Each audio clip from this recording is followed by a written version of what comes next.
I'm totally batty for these cookies. Let's decorate.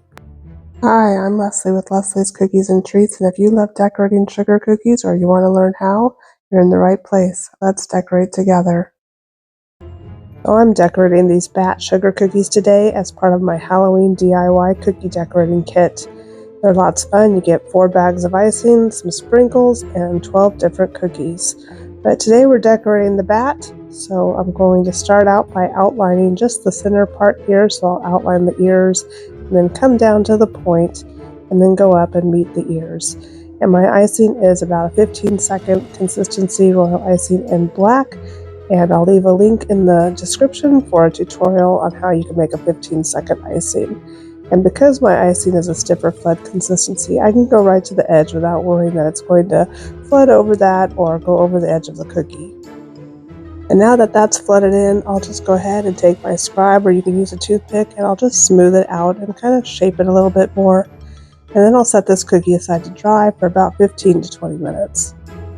And now that the center of our bat has had a chance to dry, we're going to come back in and outline the wings. And then we'll go ahead and flood those in. And if your royal icing is not a 15-second consistency, you might want to leave a little gap between your outline and your flood, and then use your scribe to get your icing all the way out to the edge so that it doesn't overflow. Taking the time to use your scribe to smooth the icing out, pop any air bubbles, ensures that you'll have a professional smooth finish on your cookie.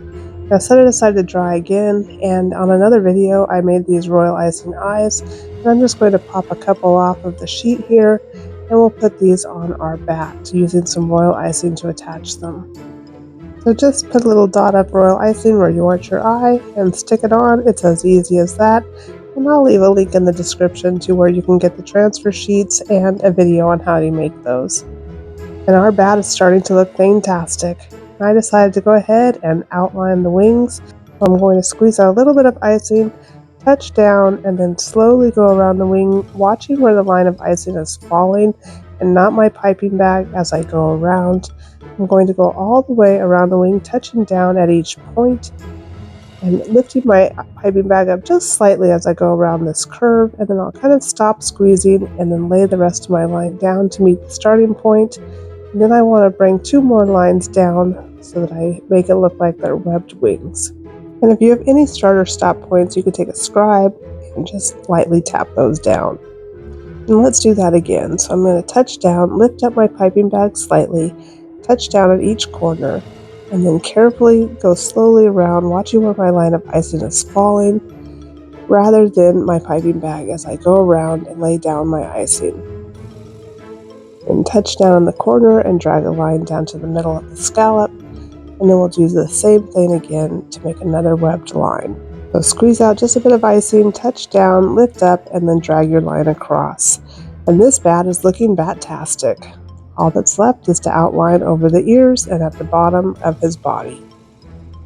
And that's it, bat cookies that are more sweet than scary. And if you enjoyed this tutorial, make sure you give it a like and subscribe so you can fly right back here and not miss a single Halloween sugar cookie decorating tutorial. Stay sweet, stay spooky, stay batty, and I'll see you in the next one. Bye for now.